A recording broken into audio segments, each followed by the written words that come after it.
Hai Sobat Dentalks, menurut kalian aman nggak ya datang ke dokter gigi selama pandemi kayak gini? Untuk menjawab keraguan kita semua, yuk simak percakapan aku sama Dinda bareng dua dokter gigi spesial berikut ini.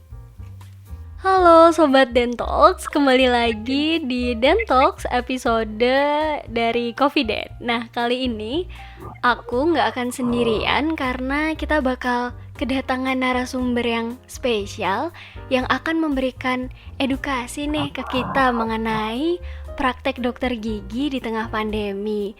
Nah, mungkin Sobat Dentalks ini kan banyak ya yang khawatir atau bingung kalau mau ke dokter gigi di tengah pandemi ini kondisinya seperti apa sih? Nah sebelumnya selamat datang Dokter Rosa. Halo Ani, selamat sore. Dan terima kasih sudah mengundang di acara Dentalks ini. Iya, Semoga sehat selalu ya. Datang, dokter. Siap. Nah dokter, kali ini kita akan mengobrolkan mengenai tadi dokter praktik dokter gigi di tengah pandemi. Nah sebenarnya kalau kita ingin tahu nih dokter, seperti apa sih kondisinya praktik dokter gigi ini di tengah pandemi? Karena kita semua kan juga tahu ya dokter bahwa resiko penularan COVID ini cukup tinggi. Nah, itu apakah benar? Lalu seperti apa yang dilakukan oleh dokter gigi kita untuk menanggapi hal ini, dokter? Oke. Kalau pertanyaannya adalah bagaimana sih sebenarnya kondisi pandemi buat dokter gigi sendiri, kita harus tarik dulu nih ke era bulan Maret pertengahan gitu ya, ketika memang akhirnya COVID dinyatakan masuk ke Indonesia.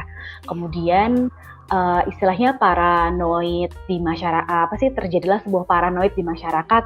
Juga kita tidak bisa pungkiri bahwa di dokter gigi pun menjadi ada larangan keras untuk praktek begitu. Mungkin juga Ani dan teman-teman semua sudah pernah mendengar cerita ini.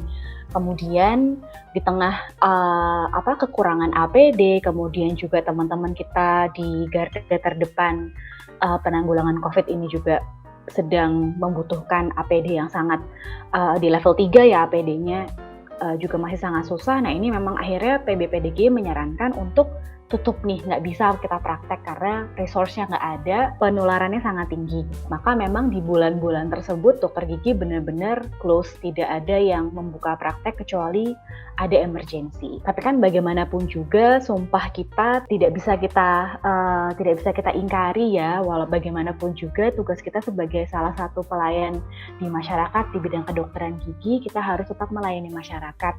Nah ini yang akhirnya menjadi tuntutan kita sebagai dokter gigi gitu. Kita harus berpikir bagaimana cara tetap melayani masyarakat dengan tidak menjadikan klinik gigi sebagai reservoir gitu, kayak reservoir virus gitu kan, jangan sampai gitu, amit-amit. Nah makanya akhirnya di beberapa bulan yang lalu sudah mulai banyak edaran, kemudian juga sudah mulai ada beberapa protokol bagaimana kita bisa menjalankan praktek di era pandemi. Jadi sebenarnya sih kalau kondisi dokter gigi sendiri, ya kita sedang dalam proses adaptasi yang luar biasa sih.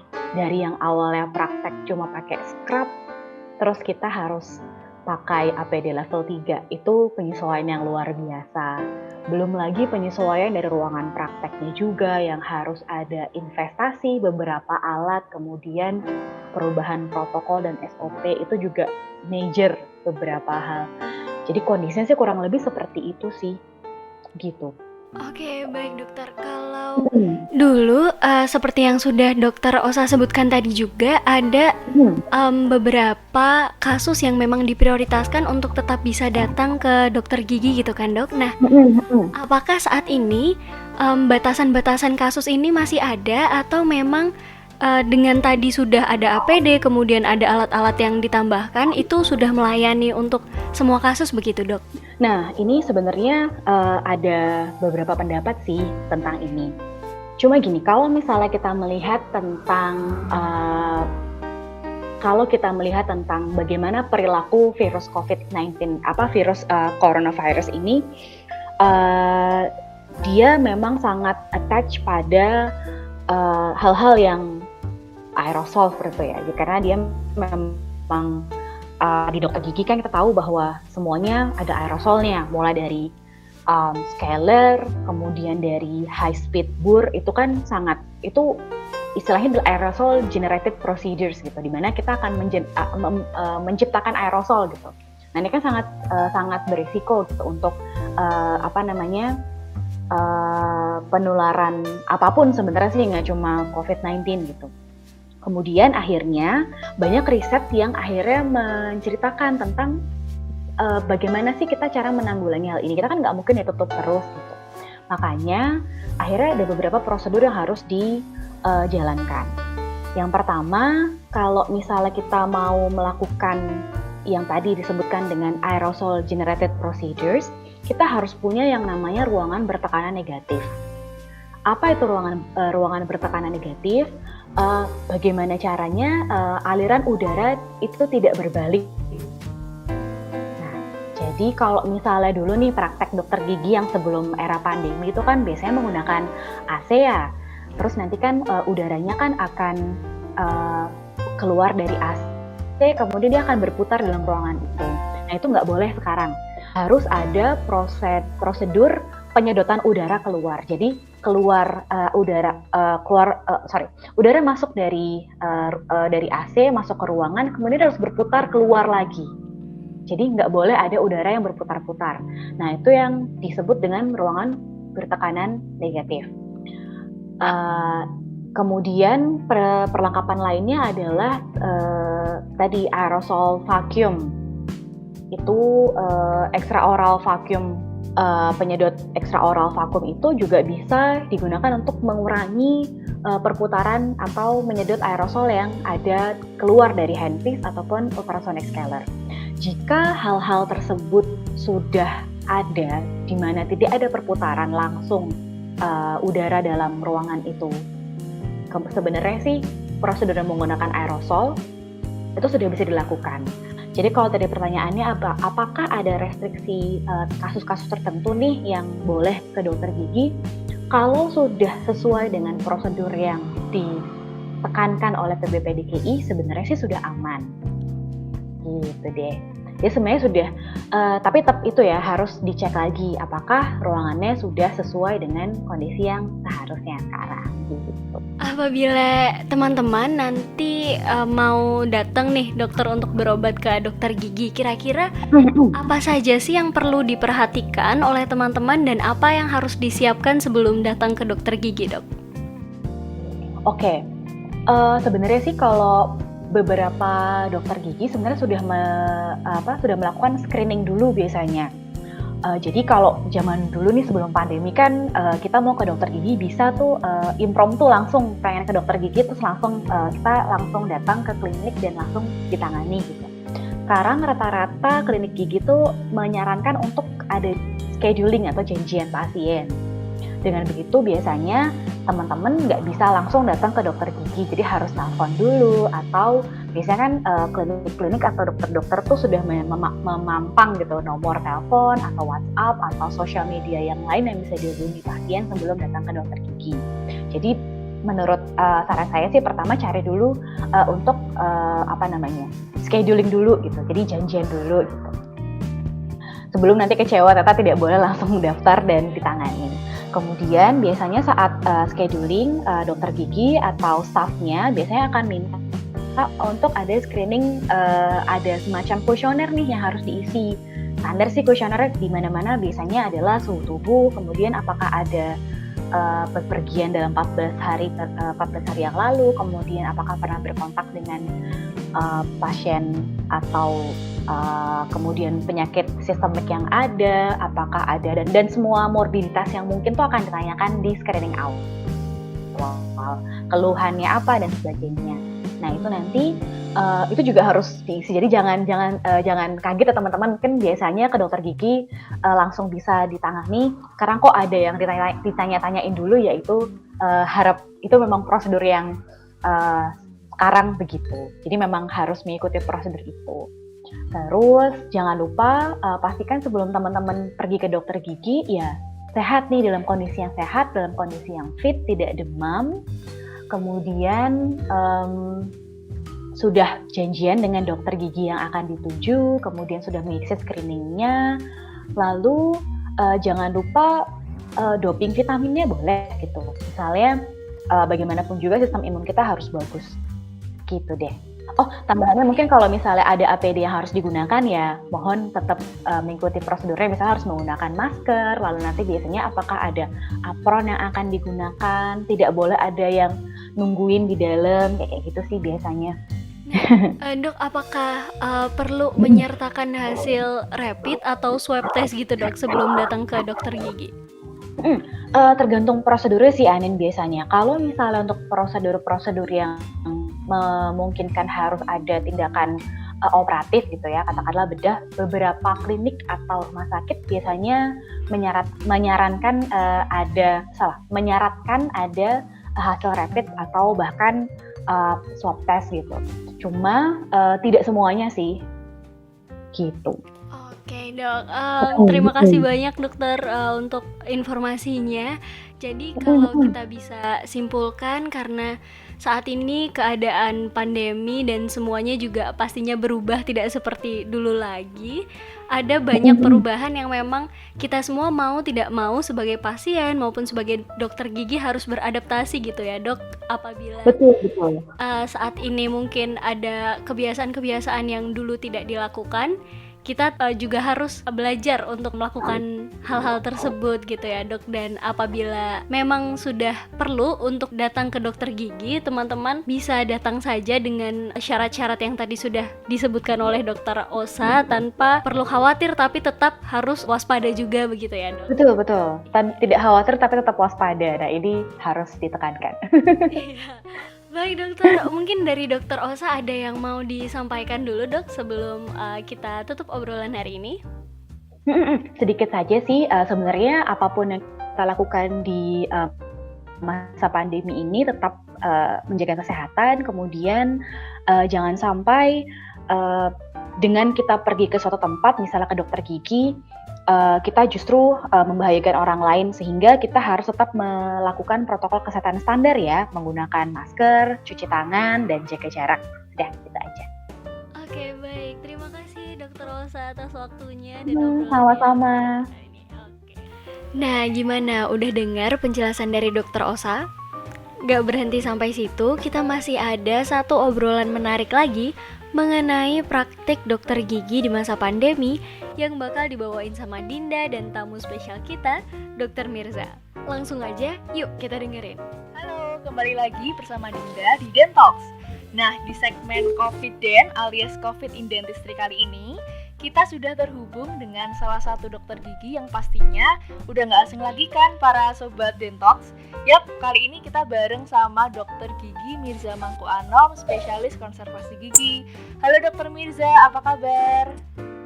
Halo, kabar baik. Nah dok, sehubungan dengan tema kita kali ini nih, yaitu COVID in Dentistry. Ngomong-ngomong soal praktek selama pandemi dok, dokter Mirza masih praktek nggak sih dok? Masih, saya praktek seperti biasa. Maksudnya artinya semenjak COVID itu ya kita libur 1 bulan, hampir 1 bulan untuk mempersiapkan segalanya. Tapi setelah itu ya praktek seperti biasa. Oh, berarti waktu awal-awal COVID ada di Indonesia itu sempat rehat 1 bulan ya dok ya untuk persiapan begitu? Ya, jadi begitu diumumkan oleh Presiden bahwa Indonesia dalam keadaan pandemi, kita tutup dulu selama kurang lebih hampir 1 bulan. Saya juga berhenti praktek dulu di rumah sakit untuk persiapan ruangannya, APD-nya, dan lain-lain untuk kemudian bisa kembali praktek lagi. Wih, keren banget dok, bisa tetap praktek dan produktif ya walaupun sebenarnya banyak banget resiko selama pandemi ini ya dok, terutama untuk dokter gigi. Kalau begitu dok, kalau boleh tahu, sebenarnya sebahaya apa sih dok COVID-19 untuk seorang dokter gigi? Kalau sebahaya apa, tentu bahayanya kalau kita tertular COVID ya sama seperti orang-orang pada umumnya. Kalau kita punya komorbid, kalau kita punya faktor pemberat, tentu resikonya bisa fatal. Tapi juga akhir-akhir ini beberapa berita kita dengar orang tanpa komorbid juga bisa sampai fatal sehingga meninggal. Nah, kaitannya dengan profesi kita sebagai dokter gigi tentu kita masuk dalam fakta resiko atau golongan resiko high risk yang paling tinggi nih. Iya. Karena kita lihat saja orang-orang di mana-mana disarankan untuk pakai masker. Kenapa? Karena memang tertularnya melalui droplet, melalui mulut pasien atau mulut orang. Sedangkan kita ngubek-ngubek mulutnya orang. Jadi Iya, betul. resiko kita gede banget. Kalau ditanya seberapa besar, resiko kita sangat besar. Tapi kan ada pattern-pattern atau patokan-patokan yang bisa kita ikuti dan itu memperkecil resiko. Oh, begitu. Berarti yang penting tetap menjalankan beberapa protokol kesehatan ya, Dok ya? Yes, betul. Oke. Kalau boleh tahu, Dok, itu kira-kira yang diterapkan oleh dokter nih selama praktek untuk menghindari bahaya COVID ini apa aja nih, Dok? Yang saya terapkan sesuai dengan anjuran dari PDGI. Mm-mm. Organisasi kita sebagai dokter gigi kan tentu PDGI. Jadi apa yang disarankan PDGI di buku panduan pandemi yang dituliskan oleh PDGI itu sudah dituliskan semua. Nah, kalau yang saya lakukan tentu kita harus modifikasi ruangan. Bukan berarti kita harus rombak ya, tapi modifikasi. Jadi yang tadinya ruangannya sirkulasi udaranya kurang baik, ya kita harus ubah menjadi lebih baik. Kita berikan ventilasi lebih luas, kita berikan exhaust fan. Nah, itu dari sisi ruangan. Terus proteksi, penggunaan baju APD Iya. level 3. Jadi itu dipakai oleh perawat, oleh dokter, dan kalau saya perawat dan dokter. Kalau pasien kita gunakan baju perlindungan APD level 1 kalau nggak salah ya. Jadi cuman gaun dan hair cap selalu shoes cap gitu, shoes cover. Berarti ada perbedaan ya, Dok ya? Ya, Untuk kan perawat. tergantung dari zonanya. Oh, inje. Oh, Ya, begitu. betul. Saya juga sering lihat tuh di Instagram dokter, yang dokter sering update pakai lakban juga ya, Dok ya, yang di hidung. Itu sampai Ya, luka ya, Dok ya? ya Biasanya. sampai itu kan awal-awal ya. Jadi kan manusia itu kan adalah makhluk yang adaptif. Kita tuh kan makhluk yang bisa beradaptasi. Nah, pada awalnya penggunaan masker filtrasi 95% bisa N95, KN95 atau di atasnya itu kan memang ya kalau dibandingkan surgical mask biasa seperti dulu tentu jauh lebih nggak nyaman ya pada awalnya, tapi lama-lama kita mulai beradaptasi, kita mulai menganggap bahwa ini semua fine-fine aja, baik-baik aja. Nah, dulu saya pakai namanya itu micropore. Jadi plester itu saya gunakan karena sebenarnya gini, kalau kita gunakan masker N95 itu harus ada fitting testnya. Jadi fitting test itu jadi kita pakai ukuran yang mana nih, yang S, M, L atau apa gitu. Itu sebenarnya masker N95 itu ada size-nya. Jadi yang paling penting apa sih? Yang paling penting adalah memastikan bahwa tidak ada kebocoran. Iya. Nah, tapi kan saat itu masker N95 itu kan kalau sudah dapat aja sudah alhamdulillah gitu ya. Betul, Mau fitting test gimana lagi? Jadi ya saya pakai apa yang bisa saya dapatkan dan ternyata punya saya agak longgar gitu. Nah, untuk bikin tambah rapet saya pakai micropore itu mengelilingi. Jadi supaya lebih aman nempel ya? sama wajah gitu. Oh iya, baru tahu loh, Dok, saya. Dikira tuh benar-benar universal aja ukurannya, ternyata ada ukuran-ukuran sendiri ya, Dok ya, untuk Ya, itunya. betul. Oke. Nah, Dok, berarti kan penting banget ya ini APD untuk operator, untuk dokter maupun untuk perawat sendiri. Nah, mungkin bisa diceritain Ya. juga, Dok, untuk Sobat Dentox nih, kira-kira perlu nggak sih, Dok, kalau dari pasien nih untuk memakai alat pelindung diri juga nih, Dok, karena kan sama-sama di dalam ruangan juga. Nah, begitu kira-kira ada nggak, Dok, persiapannya?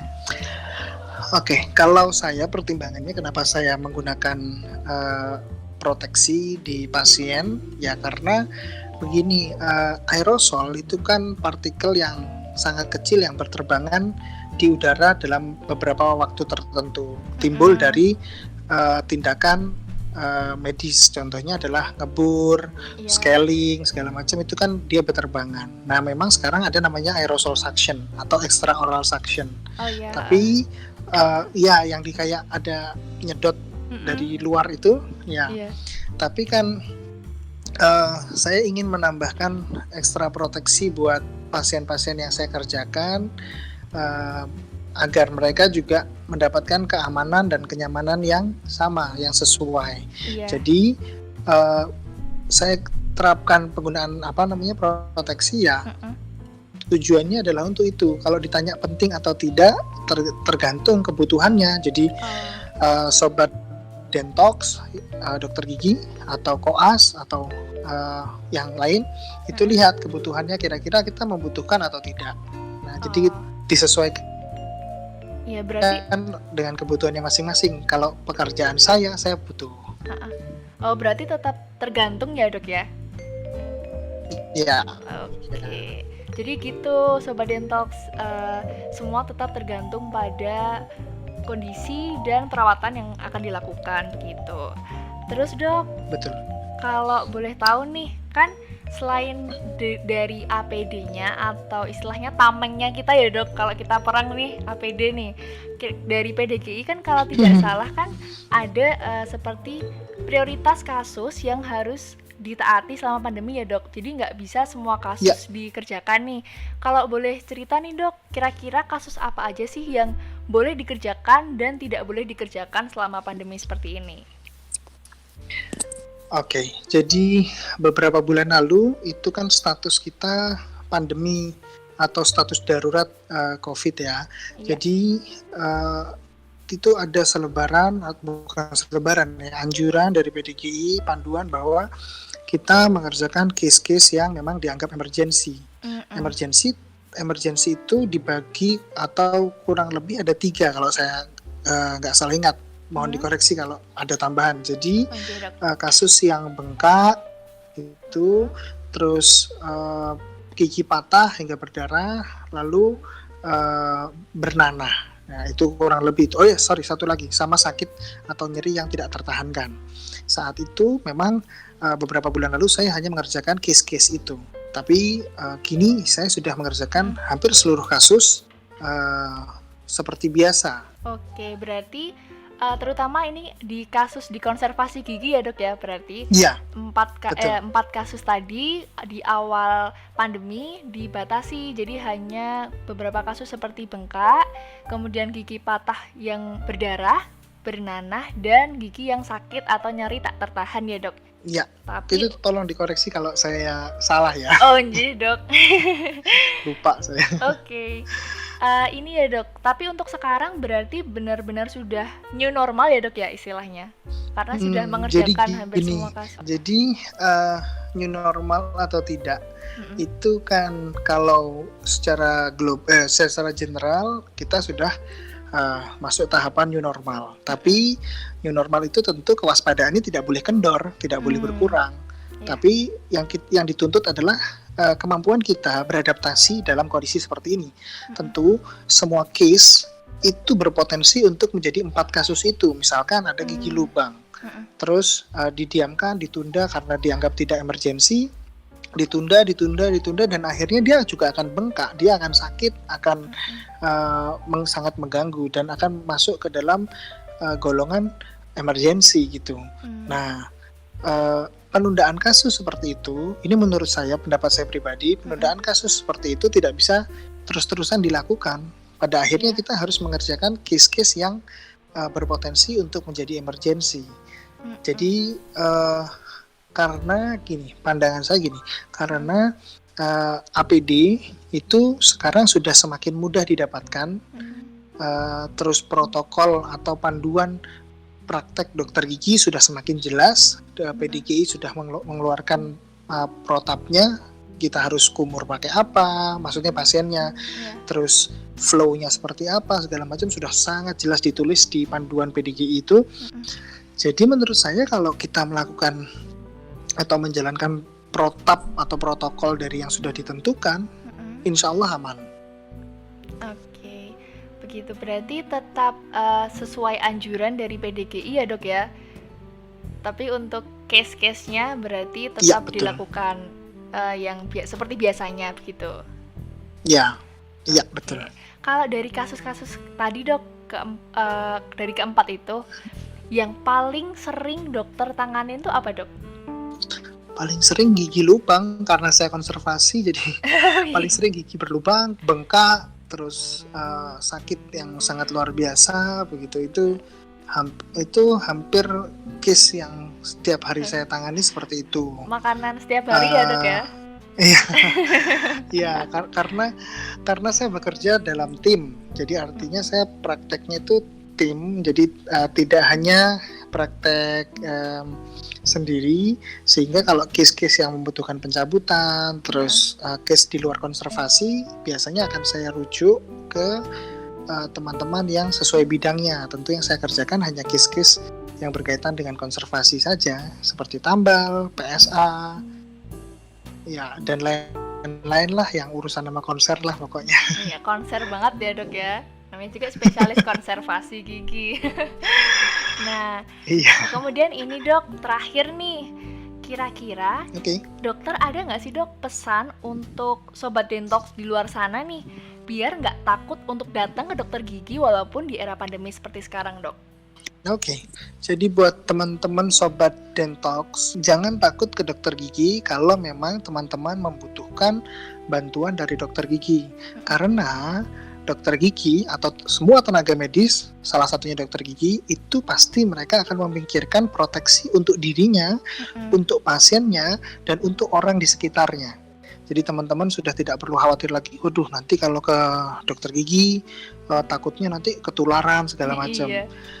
Ya, itu memang pikiran yang wajar dan bisa kita terima. Tapi saya harus pastikan bahwa semua dokter gigi insya Allah sudah menjalankan protokol sesuai dengan anjuran dari PDGI, protokol untuk penanganan dalam kondisi COVID-19 ini. Jadi teman-teman nggak perlu takut, tapi juga harus tetap waspada. Artinya yang saya lihat adalah kita lihat banyak orang takut ke dokter gigi, tapi nggak takut untuk nongkrong, nggak takut untuk kumpul-kumpul, ya kan? Iya, bener banget, Dok. Iya kan, jadi nggak takut untuk jalan-jalan gitu. Ini Iya. menurut saya pikiran yang sangat-sangat terbalik. Jadi gini, saat datang ke dokter gigi, itu ruangan sudah disterilkan, sudah di macam-macam lah, di ozon, di UV, dokternya pakai APD, perawatnya pakai APD, pasiennya pakai APD. Jadi proteksinya full proteksi. Sedangkan kalau teman-teman di luar ketemu teman, hey tos-tosan, ngobrol, nggak pakai masker gitu, Iya. kita nggak pernah tahu bahwa orang yang kita temui itu ternyata naudzubillah min dzalik, ternyata adalah OTG. Iya, betul. Sekarang sudah nggak ada OTG-OTGan ya, tapi maksudnya orang yang kena COVID tapi dia tidak ada gejalanya gitu, Iya. kita nggak pernah tahu, ya kan? Iya, Jadi betul, menurut betul, saya itu betul. kebalik. Iya. Teman-teman harus lebih patuhi protokol COVID yang sudah ditetapkan oleh pemerintah. Pakai masker. Iya, betul banget, Dok. Mungkin kalau boleh Dinda rangkum ya, Dok, berarti Ya. untuk teman-teman jangan takut untuk ke dokter gigi di masa pandemi seperti ini, karena dari PDGI pun, dari Persatuan Dokter Gigi Indonesia ya, Dok, asosiasi yang menaungi dokter gigi, itu sudah menerapkan protokol new normal yang paling aman untuk dokter gigi maupun untuk pasien. Jadi jangan takut, jangan ragu lagi. Kalau memang kalian perlu bantuan dokter gigi, silahkan langsung datang. Begitu. Betul. Oke. Baik, begitu dulu, Dok, untuk bincang kita pada malam hari ini. Terima kasih Dokter Mirza atas waktunya. Terima kasih juga. Oke. Terima kasih untuk teman-teman semua yang udah mendengarkan Dentox pada hari ini. Intinya jangan takut ya ke dokter gigi, dan jangan lupa untuk selalu patuhi protokol kesehatan new normal, dan jangan lupa untuk selalu pakai masker dan cuci tangan. Begitu. Betul. Oke, bye-bye Sobat Dentox. Sampai ketemu lagi di episode selanjutnya. Dadah! Bye.